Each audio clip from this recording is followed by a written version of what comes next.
번영 속에 타락하게 되는 안타까운 사실을 우리는 지난번 수요예배를 통해서 함께 말씀을 나누었습니다. 잘 살면 더 좋은 사회가 이루어질 거라고 사람들은 생각하지만 성경의 역사를 보더라도 그 번영은 오히려 더 타락한 길들 가운데 걸어왔던 모습들을 우리는 살펴볼 수 있었습니다. 오히려 가진 것이 하나님을 더 잘 섬기면 되는 것이 좋겠지만 오히려 그것이 더 많은 부패를 만들고 심지어는 가진 자들은 더 많은 부를 모으기 위해서 애를 쓰며 또 하나님께 주신 그 권력들은 그 권력을 더 많이 유지하기 위해서 온갖 수단을 동원했던 사실들을 우리는 과거 역사를 통해서도 알 수 있습니다. 사랑하는 여러분, 솔로몬의 영광의 결말도 우리가 보았을 때 마지막으로 솔로몬이 남은 것은 성적 노예로 사로잡힌 왕의 모습으로 우리 가운데 보여졌습니다. 그리고 그 왕의 성적인 노예가 결국에는 한 단일 왕국이 분열된 왕국으로 이어지는 사건들의 참혹함을 우리는 알고 있습니다. 열왕기상을 살펴보면 우리는 하나님의 백성들이 자신들의 왕국이 어떻게 세워져가고 그 배에는 누가 계셨는가, 즉 하나님이 계셨는지를 반성하는 시간을 가지게 하는 것이 바로 열왕기상이었고 또한 오늘 살펴볼 열왕기하의 말씀이기도 합니다. 하지만 오늘 열왕기 하의 말씀을 통해서 저는 의사결정에 대한 주제로 여러분과 함께 말씀을 나누기를 원합니다. 여러분, 의사결정이라 하는 것은 둘 이상의 선택지 중에 하나를 선택하는 행위가 바로 의사결정입니다. 그래서 둘 이상의 것들을 우리 앞에 놓여져 있는 상태에서 우리는 어느 것 하나를 선택하며 살아갑니다. 우리가 아이 때부터 자라나서 우리가 처음에 선택하는 것이 바로 친구이고 그 다음에 선택하는 것이 바로 학교이며 그 다음에 시간이 좀 더 지나서 우리는 부모의 의견들을 받아들이며 살다가 나중에는 그 부모의 의견들까지도 우리는 선택하여 거부하게 되기도 합니다. 그런데 이거 시간이 더 지나게 되면 신앙까지도 선택하게 되는 경우로 나타나게 됩니다. 그리고 우리는 더 넓은 사회로 나가 직장을 또한 선택하기도 합니다. 그런데 직장을 내가 선택하는 것 같지만 직장이 나를 선택해야 들어갈 수 있는 것이죠. 사랑하는 여러분, 저는 그런 세월들을 또 살아오면서도 지금도 제가 선택하는 것이 바른 선택인지 의심할 때가 많습니다. 또한 막상 선택하고 나서도 후회를 많이 할 때가 있습니다. 요 최근에도 많이 후회를 하고 있습니다. 사랑하는 여러분, 어쨌든 저의 인생을 들어봐도 이런 많은 선택 가운데서 후회를 하기도 하는데요.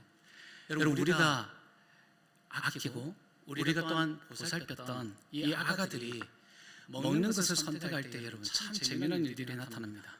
처음에 이 아이들이 먹을 것이 있다고 생각하실 때 여러분 그것을 결정하는 방법은 첫 번째로 쳐다봅니다. 그리고 두 번째는 찔러봅니다. 그리고 세 번째는 바닥에 떨어뜨려보고 집어 던져보기도 하는 것이죠. 자기가 먹을 수 있는 음식인지를 확인하기 위한 방법입니다. 그런데 자기가 먹을 수 없는 음식을 분별하는 방법이 참 재미있습니다. 여러분 잘 아실 거라 생각합니다. 아가들이 먹을 수 없다라는 음식을 결정하는 방법은 즉시 먹어보는 것입니다. 그래서 아이 주변에 배터리나 둥근 이런 물건들을 놓지 말라고 하죠. 왜냐하면 먹지 말아야 될 음식인데 입으로 가져다 넣어서 기도가 막혀서 아이들이 죽게 되는 여러 가지 상황들이 있었기 때문입니다. 사랑하는 여러분, 오늘 이 아가들이 선택하는 방법이 우리에게도 똑같이 나타날 때가 있습니다. 하나님께 순종하라는 것은 쳐다보고 찔러보고 이리저리 계산해 봅니다. 그런데 하나님이 하지 말라는 것은 즉시 먹어보는 것이죠. 아가들의 행동이 우리의 삶의 모습에서 그대로 나타나고 있습니다. 사랑하는 여러분, 열왕기상하의 말씀 우리가 살펴보더라도 우리는 그것을 통해서 충분히 반성할 수 있는 시간을 가지기도 했습니다. 그런데 반성을 하더라도 우리가 또 다른 것을 선택할 수 있음에도 불구하고 우리는 굳이 예전에 실수했던 것들을 또다시 선택하는 경우들이 있다는 것입니다. 여러분, 11개의 역사들이 다 그랬습니다.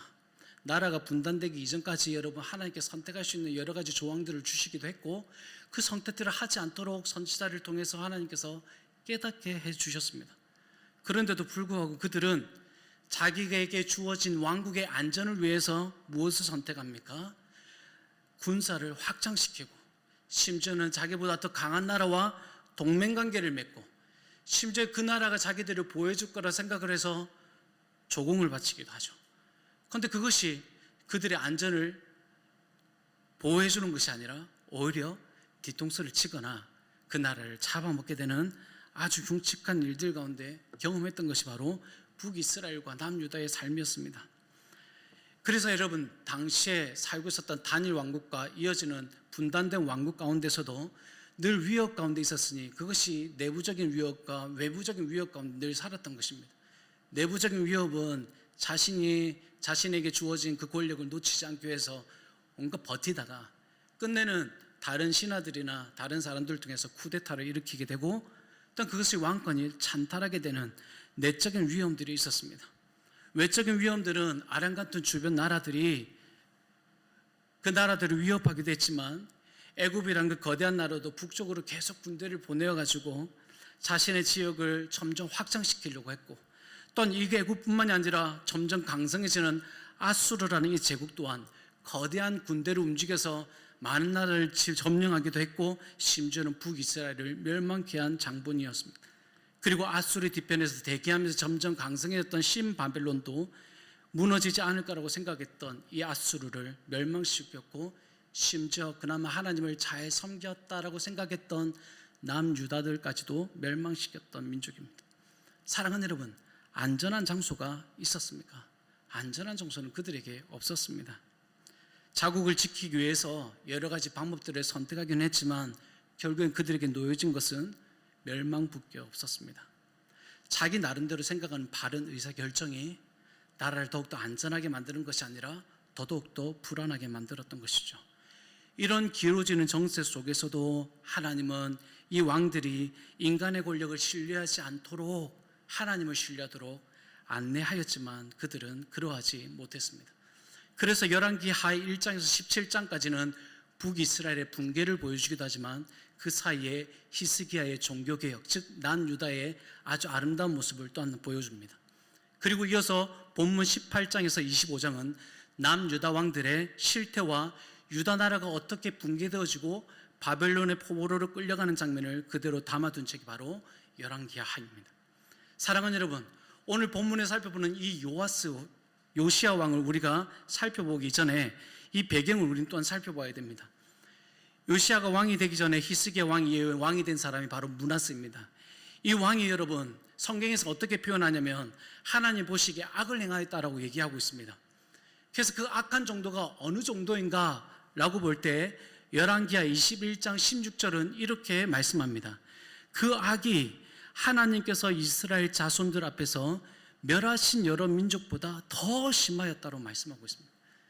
여러분, 이스라엘 민족들 앞에 하나님께 멸하게 하신 민족들은 그들의 땅에 너무나 부패해서 하나님이 이스라엘 민족들을 통해서 심판하신 것이었어요. 그런데 그 민족들보다 더 심해진 상태가 바로 므낫세 왕 때인 것입니다. 그 뒤에는 또 왕이 된 사람이 바로 아몬입니다. 이 아몬도 여러분 통치하기 2년도 채지지 않아서 신복들에서 반역을 통하여 죽게 됩니다. 그리고 나서 왕이 된 사람이 여러분 오늘 본문에 나타나는 바로 요시야 왕입니다. 여러분, 이 왕이 하나님의 그 유다 왕에 등극하게 될 나이가 여러분 8살이라고 얘기하고 있습니다. 8살 나이 때 여러분 무엇을 할 수 있습니까? 아무것도 할 수 없는 나이입니다. 부모의 다스림과 보호 아래 거해야 되는 것이 이 나이 때인데 성경은 이 나이 때 어떤 것을 했다라고 표현하지는 않고 그가 16세 때에 무엇을 했는지를 성경은 이렇게 표현합니다. 여러분 역대하 34장 3절 말씀을 한번 다 같이 읽도록 하겠습니다. 아직도 어렸을 때 곧 왕이 있은 지 8년에 그의 조상 다윗의 하나님을 비로소 찾고 제12년에 유다와 예루살렘을 비로소 정결하게 하여 그 상단들과 아세라 목상들과 아로새긴 우상들과 부어 만든 우상들을 제거하여 버리매. 사랑하는 여러분, 왕위에 오른 지 8세 때 그 후에 8년 뒤의 일입니다. 16세에 됐을 때 비로소 하나님을 찾았던 왕이라고 표현하고 있습니다. 그 이후에 12년 뒤, 즉 왕이 20살 때 비로소 예루살렘을 정결하게 했다라고 얘기했고 그 후에 26세 때는 아세라 목상들과 우상들을 모두 제거하는 작업들을 하게 됩니다. 사랑하는 여러분, 요시야 왕이 의사결정을 하기 전에 가장 먼저 했던 것이 여러분 무엇이냐면 하나님을 찾을 때입니다.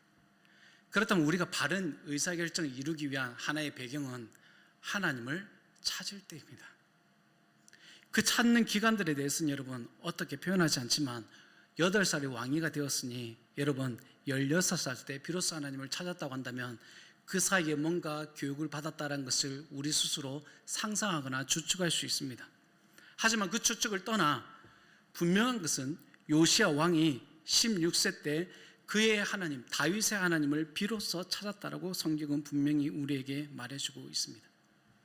그가 하나님을 찾고 난 뒤에 행하였던 것은 여러분 유다와 유대 땅에 온 땅을 정결하게 했고 우상들을 제거했던 작업들을 하기 시작하죠. 그리고 26대 때는 성전이 무너진 것들을 다시 재건하여 수리해서 다시 성전 제사를 이루도록 만듭니다.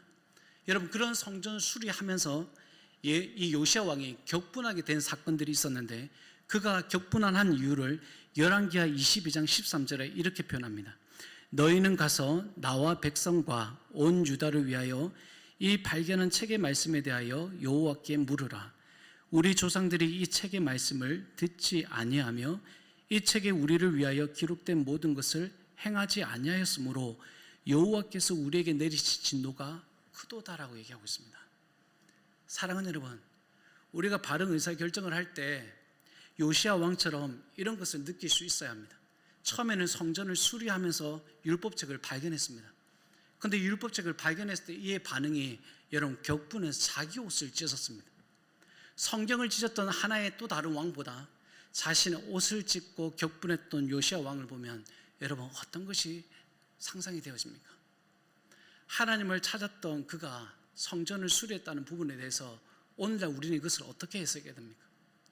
여러분 교회라는 것은 여러분 이곳에 모일 때 이것은 교회입니다.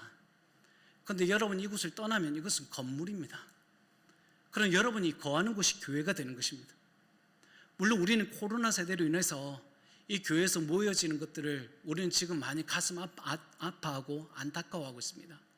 하지만 우리가 흩어져 있는 그곳이 또한 교회라고 한다면 우리는 그 교회를 수리해야 되는 거예요. 그런데 그 교회 자체를 우리가 수리하지 않는 이상 그 어떤 율법책들도 발견하지 못하게 되는 것입니다. 여러분 그 성전 수리하고자 하는 그 마음이 결국은 그 율법책을 발견하게 되고 그 율법책을 발견한 사람들이 그 율법의 책을 듣게 될 때 심령이 요동치게 되는 것입니다. 여러분 우리가 흔히 변명하는 것이 여러분 무엇입니까? 우리가 인터넷으로 예배드리는 것이 집중이 잘 안 된다고 얘기하잖아요. 또한 현장에서 예배드리는 것처럼 감동이 잘 되어지지 않는다는 것이 또한 우리 현실의 고백이기도 합니다. 하지만 여러분 그 고백 속에서 여러분이 거하는 예배 현장을 여러분 가만히 방치해 둘 수 있겠습니까? 아니요 여러분, 우리가 하나님을 찾기로 시작했던 그런 결단들이 있었다고 한다면 여러분 내가 있는 그곳이 성전이 되어지고 그 성전을 어떻게든 수리하여 하나님을 예배를 하여 만날 수 있도록 우리는 만들어야 하는 것입니다. 그래서 여러분 때로는 내 가정에서 예배드릴 수 있는 그 환경이 안 된다면 그 여러분의 가정을 좀 예배당의 분위기로 만들 수 있어야 됩니다. 조명도 하나 달아보고 아니면 TV에서 나오는 그 음향보다 좀 풍만한 음향을 즐기기 위해서 또 음향기기를 하나 사거나 그것을 통해서 좀 집안이 좀 하나의 말씀으로 팡팡 터지게 하시든지 아니면 그 말씀에 울림이 있도록 내 삶의 환경을 만들어 놓는 것입니다. 여러분 그때 요시야처럼 어찌 보면 우리가 발견하지 못했던 하나님의 음성이 우리 귀에 들려질 수도 있습니다. 왜 이렇게 집중이 안 되냐고 라고 하면서 말씀을 흘려 들을 때 우리는 그 성전에 수리된 것을 통해서 그 말씀이 어느 순간 내 귀에 들려지기 시작할 것입니다. 여러분 발견이라는 것은 내 눈에 띄는 것을 얘기하는 것입니다. 말씀이 평상시에 들리지 않다가 들리는 것도 이것도 여러분 발견입니다. 오늘 그것이 성전을 수리할 때 이루어지는 일이에요. 그런데 이 성전 수리가 어떻게 이루어지느냐라고 볼 때 하나님을 찾고자 하는 마음이 있을 때입니다. 여러분 그렇다면 역으로 생각해 보십시다. 하나님이 여러분을 찾으십니까? 하나님은 지금도 한 사람을 찾으십니다. 여러분 요시야 왕이 왕으로 등극하기 전에 이미 선지자를 통해서 예언된 부분이 있습니다. 한 왕이 일어나서 이 모든 것들을 회복할 것이다 라는 것이었어요. 그래요 여러분 하나님은 한 사람 꼭 찾으십니다. 오늘 그 한 사람이 저일 수도 있고 여러분일 수 있습니다. 그 한 사람을 통하여 무너진 그 성전을 다시 수리하게 하고 그 수리된 성전 안에서 누구도 발견하지 않고자 했던 그 율법책을 어느 순간 발견하게 되는 것이에요. 그런데 그 율법책이 발견되었을 때 그냥 가만히 방치해 두는 것이 아니라 그 말씀을 읽게 하고 듣게 하는 것에 있는 것입니다. 요시야 왕이 그 말씀을 들었을 때 여러분 두 가지 이유 때문에 격분했습니다. 첫 번째는 이 책의 말씀을 누구도 듣지 않았다라는 것이었습니다. 두 번째는 이 책에 기록된 모든 것을 행하지 아니했다라는 것이었습니다. 사랑하는 여러분, 제가 아까 우스갯소리로 아가들의 음식을 분별하는 방법을 한번 말씀을 드렸습니다. 우리가 정말 순종해야 될 말씀들에 대해서는 찔러보고 그냥 가만히 계산해보고 망설이다가 근데는 하지 말아야 될 불순종의 영역은 우리는 고민도 하지 않고 우리 행합니다. 그러할 때 우리에게 들려주는 말씀은 여러분 이 말씀을 듣지 않았던 내 마음을 자책한 적이 있으십니까? 또한 듣지 않은 것에 대한 자책감이 있다 할지라도 이 기록된 모든 것을 행하지 않았다는 부분에 대해서 여러분 나 스스로 자책한 적이 있느냐라는 것입니다. 그런데 여러분 이 마음이 쉽게 누군가에게 이렇게 다가오진 않아요. 이러한 요시야의 마음처럼 반응이 일어나는 사람들 대부분이 하나님을 찾고자 하는 사람들에게 나타나는 현상입니다. 그렇다면 여러분 요시야는 도대체 어떤 상황 속에서 그 하나님을 찾으려고 했을까? 할아버지나 자신 아버지나 똑같은 악을 행하였던 그런 상황 속에서 그는 도대체 무엇을 보았길래 하나님을 찾고자 했을까요? 할아버지는 우상들을 섬기기 위해서 온갖 것을 다 들여왔고 자신의 아버지 아몬은 또한 그 성전의 문을 다 닫아버린 것이 아버지의 행위였습니다. 여러분 그때 보고 배운 것이 그거밖에 없는데 어떻게 이 하나님을 찾으려고 했을까라는 것이죠. 여러분 상황이 어둡습니다. 교회를 욕하는 상황들이 너무나 많이 우리 가운데 들려집니다. 여러분 이 어두운 세대에 여러분 우리는 무엇을 찾고 있느냐는 거예요. 코로나가 빨리 종식되고자 하는 것이 우리가 찾고자 하는 것입니다. 이 상황을 빨리 해파할 수 있는 또한 백신이 우리 가운데 보여지게 하는 것이 또한 우리의 간절한 바람입니다. 그런데 우리가 찾고 구하는 것이 그것보다 하나님을 얼마나 찾고 나가냐는 것이에요. 사랑하는 여러분 누군가는 그렇게 말합니다. 이미 코로나는 우리 가운데 풍토병으로 자리 잡았다라고요. 누군가는 예방접종을 한다 하더라도 그걸로 인해서 어려움을 당하거나 생명 위협을 당할 수도 있다는 것입니다. 여러분 상황은 변하지 않습니다. 요시야 왕이 여러분 거했던 당시에도 여러분 상황은 변하지 않았습니다. 아주 암울한 그 시대에 그가 했던 행동은 16세 때에 하나님을 비로소 찾기 시작했다고 얘기하고 있습니다. 그렇다면 여러분 하나님은 어디에 계십니까? 라는 것입니다. 저희 아이들도 묻더군요. 하나님 어디 있냐고. 저희 부부가 하는 말은 여러분 딱 한 가지였습니다. 하나님은 계시지 않는 것이 없어. 그래서 하나님을 무소부지한 하나님이라고 얘기하는 거야. 그러면 하나님이 안 보는 것은 없겠네? 그치? 하나님 모든 것을 다 관찰하셔. 사랑하는 여러분, 그렇다면 하나님은 여러분이 있는 곳마다 계시는 거예요. 그러니까 그 하나님을 찾는 것이 어려운 것이 아닌데 우리는 그것을 너무 어렵게 만들어버린 거예요. 왜냐하면 내 곁에 두고 싶은 것이 너무나 많거든요.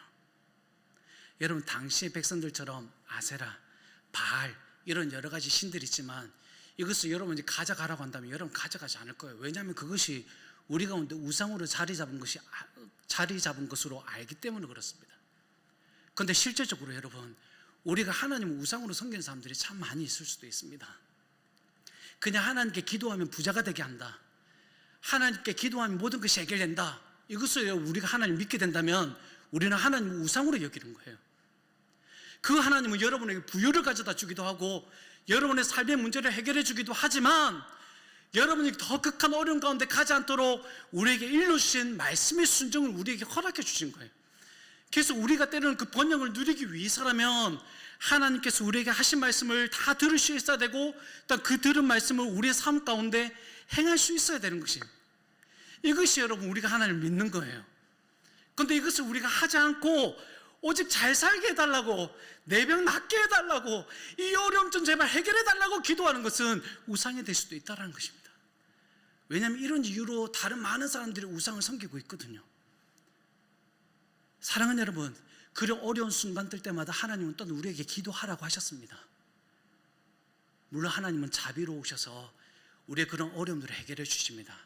그런데 그 어려움을 해결해 주시고 우리가 용서받지 못한 들을 저희들을 용서해 주실 때 하나님은 또 우리에게 이렇게 말씀하십니다. 다시는 그런 죄를 짓지 말아라. 그리고 마음과 뜻과 힘을 다하여 하나님을 사랑하라고 얘기하고 있는 거예요. 그런데 우리가 그것을 하지 않고 여러분 불을 누리려고 하십니까 혹시? 그렇다면 오늘 저와 여러분 가운데 있는 것은 하나님이 아니라 우상이 되는 것입니다.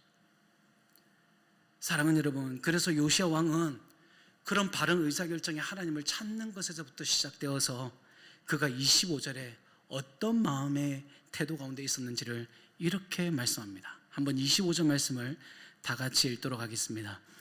요시야와 같이 마음을 다하여 뜻을 다하며 힘을 다하여 모세의 모든 율법을 따라 여호와께로 돌이킨 왕은 요시야 전에도 없었고 후에도 그와 같은 자가 없었더라 라고 얘기합니다. 사랑하는 여러분, 요시야 후에는 정말 기대할 만한 왕이 나타나지 않습니다. 그런데 그가 하는 행동들은 마음을 다하고 뜻을 다하고 힘을 다하여 모세의 모든 율법을 따라 여호와께로 돌이킨 왕으로 소개하고 있습니다. 여러분, 신명기 6장 5절 말씀이 갑자기 생각날 겁니다. 너는 마음을 다하고 뜻을 다하고 힘을 다하여 내 하나님 여호와를 사랑하라. 여러분, 그렇다면 마음을 다하고 뜻을 다하고 힘을 다하여 하나님을 사랑하는 것은 도대체 무엇입니까? 예수님께서 광야에서 시험 받으실 때 사단이 이 천하만국 내가 너한테 다 줄 테니까 너 나한테서 꿇어 엎드려 절해라 라고 얘기합니다. 그때 예수님께서 여러분 하신 말씀이 여러분 무엇입니까? 누가복음 4장 8절에 이렇게 말씀합니다. 예수께서 대답하여 이르시되 기록된 바 주 너의 하나님께 경배하고 다만 그를 섬기라 하였느니라. 여러분, 마음과 힘과 뜻을 다하여 하나님을 사랑하는 것은 여기서 다만 그를 섬기는 것입니다. 여기서 다만이란 뜻은 남아있는, 그리고 유일한, 그리고 하나의 뜻입니다. 유일한 하나님, 한 분이신 하나님만을 섬기는 것이 마음과 뜻과 힘을 다하여 주 너의 하나님을 사랑하는 것입니다. 여러분, 우리 주변에 우상을 섬기는 자들이 많이 있습니다. 또한 우리 주변에는 하나님의 능력을 의심하는 자들도 많이 있습니다. 그럴 때 우리는 유일한 하나님을 섬길 수 있는 바른 의사결정을 이룰 수 있어야 합니다. 그렇다면 그 바른 의사결정은 제가 앞서 말씀드렸던 것처럼 하나님을 찾고자 하는 마음이 있을 때 우리는 이 모든 것이 이루어질 수 있는 첫 단추를 꿰는 것입니다. 사랑하는 여러분, 우리가 학문을 할 때도 한 전공 분야를 얻기 위해서 대략 8년의 시간을 쏟아붓습니다. 4년의 대학과 또한 3년의 대학원과 대학원이 또한 박사과정을 위해서 또한 3년, 4년의 과정을 밟는다 하면 우리는 8에서 9년의 시간을 가져갑니다. 전문적인 하나의 지식을 얻기 위해서는 여러분 이러한 시간이 필요하듯이 요시야 왕이 하나님을 찾기 전에 8살의 왕이 되어서 16세에 하나님 비로소 찾기 시작했으니 그가 8년 동안 있었던 일들에 대해서는 성경에서는 기록하고 있지 않지만 그 하나님을 찾고자 하는 어느 정도 신앙적 배경이 이루어졌을 거라고 또한 우리는 상상할 수 있습니다. 그렇다면 여러분, 우리는 하나님을 찾기 위해서 우리는 또한 훈련과 양육 가운데 우리는 이루어질 수 있어야 됩니다. 예배를 통해서는 또한 이루어질 수 있습니다. 하지만 한 시간의 예배가 우리의 마음과 태도를 바꿔놓지는 않습니다. 때론 우리에게 구분된 하나의 시간을 통해서 우리는 훈련받고 양육받는 것을 통해서 그나마 우리의 삶의 습관을 조금씩 바꿔놓을 수 있는 것입니다. 여러분, 그 시간들을 우리는 교회의 제자 훈련이라고 하여서 여러분 6개월의 시간, 길게는 여러분 1년의 시간을 둡니다. 그런데 그 1년의 시간이 우리의 모든 행동과 가치관을 바꿔놓지는 못할 때가 있습니다. 여러분, 요시야는 여러분 그 16세 때에 하나님을 찾기 시작했을 때 여러분 그 사이에는 8년의 시간이 있었습니다. 여러분, 그렇다면 8년의 시간이 우리 가운데 제자의 훈련의 양육의 시간이라고 한다면 여러분 도전해 보실 수 있으시겠어요? 솔직히 제가 전에도 사역하는 교회에서도 여러분 제자 예비반, 제자반이라는 것을 훈련하고 양육하기 위해서 늘 성도님들에게 전화하고 이번 훈련에, 이번 양육에 꼭 동참해 달라고 얘기를 해야 됩니다. 내가 들어가서 하나님을 찾기 위해서라면 내가 기꺼이 들어가야 되는 자리에 여러분 제가 전화하고 권면하고 어떻게든 다독거려서 그 자리에 놓아야 되는 거예요. 여러분 시대가 이렇게 됐습니다.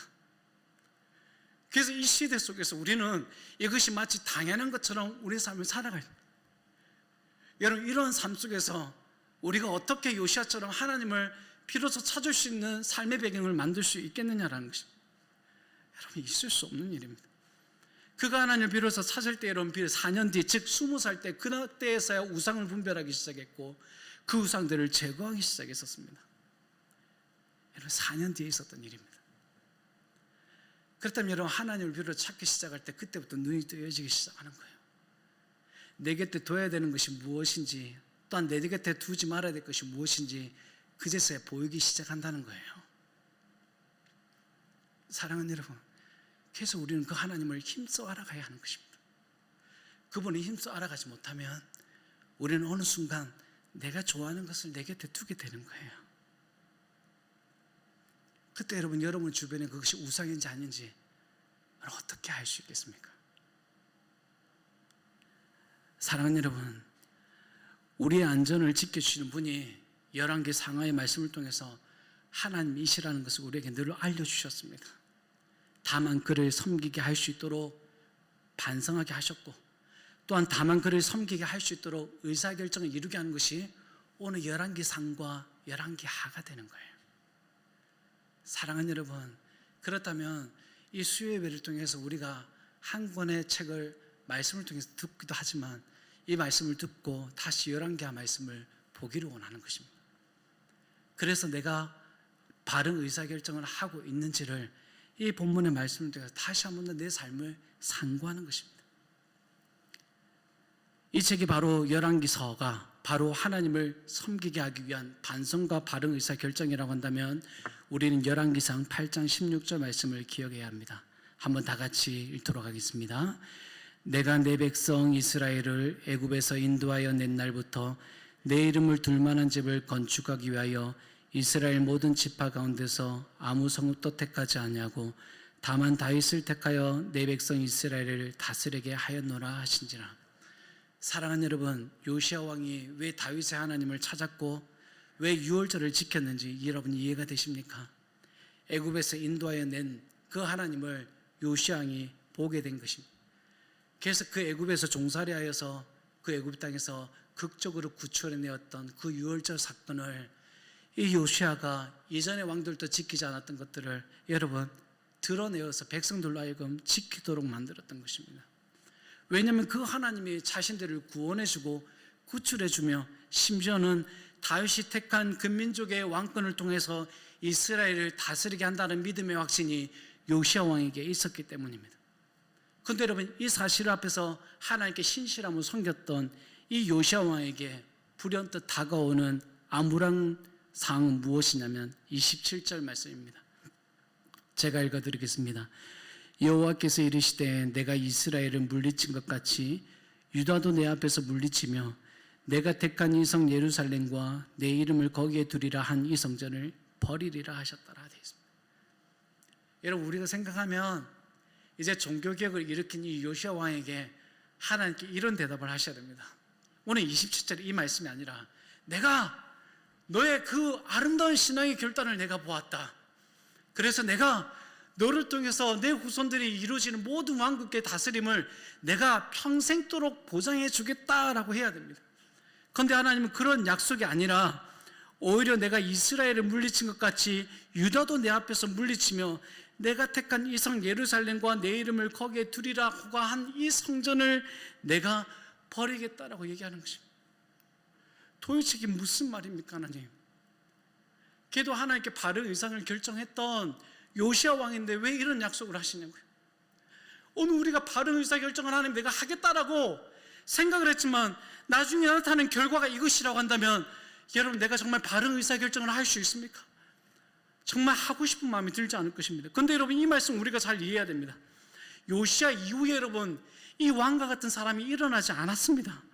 그렇다면 이 말씀은 여러분 어떻게 해석해야 되냐면, 결국에는 여러분, 이 의사결정을 하게 되는 왕들이 한 사람도 나타나지 않는다라는 것입니다. 그리고 그가 요시야가 죽고 난 뒤에도 율법책을 듣지도 않고 행하지도 않았던 그런 가슴 찢는 고통과 절규가 이 요시야 왕 이후에 나타나지 않았다라는 것입니다. 만약에 요시야 왕 같은 사람이 계속해서 나타났다면 아마 27절의 말씀이 이루어지지 않았을 것입니다. 그런데 여러분, 성경을 보십시오. 요시야 왕 뒤에 어떤 왕들이 여러분 그 유다 나라를 통치했는지. 사랑하는 여러분, 바른 의사결정을 하지 않을 때 나라에게 다가오는 결국은 여러분, 결국엔 멸망이었습니다. 오늘 저와 여러분이 바른 의사결정을 하지 못한다면 오늘 우리도 북이스라엘과 남유다가 당한 그런 멸망의 순간을 경험하게 될 수도 있습니다. 그렇다면 다시 말씀 우리가 결론을 맺을 때 이렇게 다짐하기를 원합니다. 하나님, 내가 오늘 지금 이 순간부터 하나님께 바른 의사결정으로 하나님께 나가기를 원합니다. 그러하기 위하여 우리 스스로가 하나님을 찾기 시작했던 그 요시야 시대로 우리가 돌아가기를 원합니다. 하나님께서 한 사람을 찾으시는 것처럼 우리도 한 분이신 유일한 하나님을 찾기를 원한다는 그 다짐이 우리 가운데 이루어지게 될 때 오늘 여러분 귓가를 스쳐 지나갔던 하나님의 그 말씀이 어느 순간 숨겨뒀던 그 율법책을 발견했던 요시야처럼 오늘 여러분의 그 귓가에 뚜렷하게 들려지는 하나님의 말씀으로 여러분의 무너진 그 성전의 자리를 수리하여 그 말씀이 들려지는 저와 여러분의 복된 삶이 되시기를 주님의 이름으로 축원합니다. 우리 말씀을 기억하시면서 함께 찬송하기를 원합니다.